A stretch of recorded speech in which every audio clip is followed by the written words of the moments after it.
पूरे ट्रांसपोर्टर जो हैं, ड्राइवर साहिबान जो हैं, वो हम एसडीएम साहब को मिले। उसमें हमारा कफील खान साहब जो हमारे सुमा यूनियन के प्रेसिडेंट हैं, मुन्ना जट साहब, शहजाद जट साहब और आरिफ खान साहब और जाकर मीर और एपी शाह साहब, हमारे यूथ के एक आइकन है मेंढर के।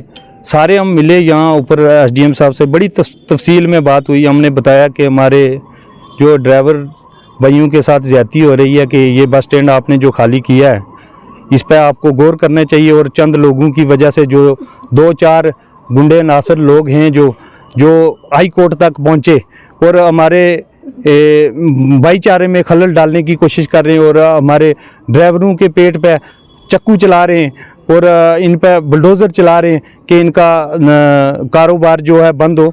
वो हम कभी नहीं बंद होने देंगे। और एसडीएम साहब ने और एसडीपीओ साहब वहाँ मौजूद थे, उन्होंने हमें विश्वास दिया कि हम परसों हम मीटिंग करेंगे और हायर अथॉरिटी से, डीसी साहब से भी बात करेंगे और इंशाल्लाह फैसला ड्राइवरों के हक़ में होगा।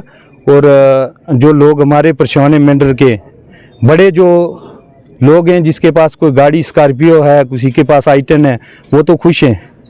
और कई लोग ये बोलते हैं है जी मेंढर बस स्टैंड पर लो फेरी छोड़ी असा। मैं गल भी आखी एसडीएम साहब ही कि अगर लो फेरनी है जिन्हें लोगों इंक्रोच की नहीं जगह तो तुस वो इंक्रोचमेंट हटाई जाए तो असनियाँ गड्डियाँ लाने जगह है। और फिर ये कहा, हमने ये भी कहा एसडीएम साहब को, और मेरी आरटीओ साहब से भी बात हुई कि डिस्ट्रिक्ट जो परमिट है इनके, आप परमिट कैंसिल करें, हमें परमिट दे दें, जम्मू ऑल इंडिया के दे दें, ऑल जम्मू कश्मीर का परमिट दे दें, तो ये बाहर चलाएंगे गाड़ियाँ। और ये 700 गाड़ी 700 की 700 एकदम बंद हो जाएगी। मेंढर में कोई गाड़ी नहीं चलेगी जब तक इनके हक़ में फ़ैसला नहीं होगा। और हमने ये कह दिया अगर परसों हमारे हक़ में फ़ैसला नहीं हुआ फिर हम बाद में, और इंशाल्लाह उम्मीद है कि एडमिनिस्ट्रेशन हमारे हक़ में फ़ैसला करेगी और तमाम बातों को मद्देनज़र रखते हुए वो हमारे हक़ में फ़ैसला करेगी, हमें पूरी उम्मीद है। और परसों तक हमने भी ये अपने भाइयों को ये कहा कि 2 दिन गाड़ियाँ ना भी चलाएं तो कोई बात नहीं है, क्योंकि खुशी गमी इंसान के साथ लगी रहती है। अगर घर में खुशी होगी तो तब भी तो गाड़ी खड़ी करता है ना बंदा।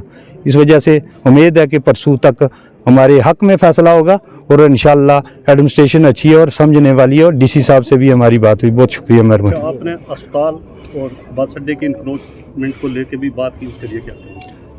ये मैं जब से डीडीसी बना हूँ, मैंने हर काउंसिल की मीटिंग आप देखेंगे सोशल मीडिया पे, सोशल मीडिया का ज़माना है। जब भी हमने बात की काउंसिल की मीटिंग में हमारी लड़ाई हुई इस वजह से कि हमारा जो हॉस्पिटल की लैंड है उसको इंक्रोचमेंट हटाई जाए, लेकिन जो डिस्ट्रिक्ट एडमिनिस्ट्रेशन है उनके कानून तक जूं तक नहीं रहेंगी।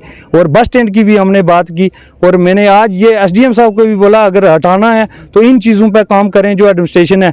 आज यहाँ पे पुलिस इतनी लगी है, जो जहाँ ताकत आप लगा रहे हो, यहाँ ड्राइवरों को रोकने के लिए आप इतनी ताकत लगा रहे हो, इतनी पुलिस लगाई हुई है, दूसरी तरफ लगाएं आप पुलिस जहाँ लगानी है कि नशा को मुफ्त कैसे करना है। ड्रगिस्ट इतने हैं उनको रोका जाए, जो बाहर से लोग आके हमारे मामले में खलल डाल रहे हैं उनको रोका जाए।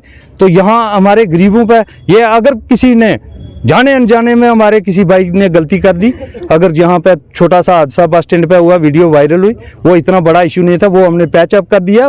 भाई भाइयों से लड़ता है, घर चाचा भतीजे से लड़ता है, भतीजा चाचे से लड़ता है, वो इतना बड़ा मैटर नहीं था, कोई इतनी बड़ी तूल पकड़ा दी। और कई लोग यहाँ से इन छोटे जो नए लोग ट्रांसपोर्टर बन के यहाँ पे आए उनको लेकर हाई कोर्ट जाके पहुंचे और मेंढर की आवाम बखूबी जानती है और ड्राइवर तबका जानता है कि हाई कोर्ट में कौन प्रैक्टिस करता है, कौन लेके जाता है, किसने जाके वकील करके दिया, किसने ये ड्रामा किया, किसने डीसी साहब को फ़ोन किया, ये सब हमें पता है और बहुत जल्दी हम बताएंगे भी इंशाल्लाह।